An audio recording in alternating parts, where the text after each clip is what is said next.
From the beginning, we knew with this setting, with an ancient Egypt setting, we needed to ask ourselves what was important for the fight system. Things like ranged combat, using vehicles, all this stuff needed to be factored in. One of the first things we decided to change, the paradigm of hitbox system. So we wanted players to be able to swing their weapon and miss a target, as they would aim with a bow and miss their target, that there was a skill involved in fight.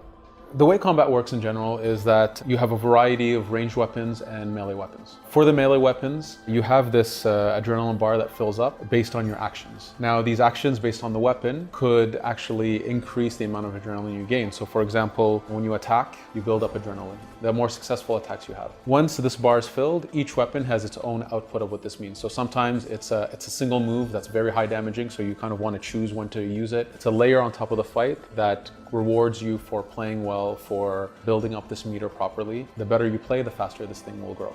The Hidden Blade's an interesting tool because not only is it already in the lore, and there's a storyline that we attach and jump onto and enhance, but in this particular AC, because we are driving towards a more action RPG type game, it meant that we wanted people to dedicate themselves to crafting Hidden Blades. If they want to be that stealthy assassin, dedicate yourself to it.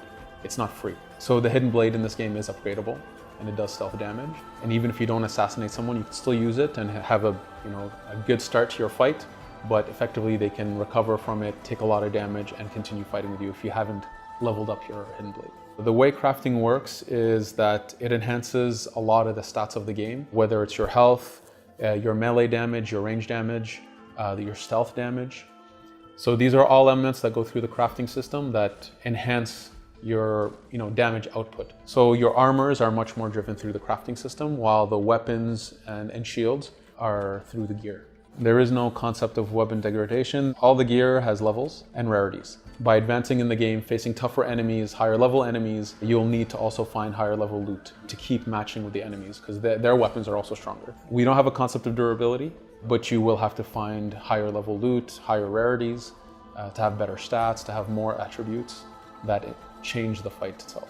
The whole gear system is really much more action RPG oriented. There's over 160 unique weapons that all have levels, rarities, attributes. We went quite big with the gear system and trying to have it be a very valuable reward for the player. The inventory is unlimited, so you can hold as much as you want. There are ways to sort the inventory to make it easy to access, the latest drop you just had, or the highest level, or the best rarity, let's say. In terms of what is equipped on the character, you can have two bows, 2 melee weapons that you can quick switch in the middle of the fight. I've seen some people, who will put 2 dual blades in slots because one has a fire attribute and one has a poison attribute. And the idea is they want to be able to poison someone quickly, switch to the next weapon to put them on fire, if that's the way you want to play, or if you want to be a bit more tactical about it, having long weapons and short weapons, fast weapons. Same with the bows, sometimes having the shotgun bow, which is really effective up close, versus a predator bow, which is the sniper for that long range. But we don't put limitations on that. Players are able to equip whatever they want.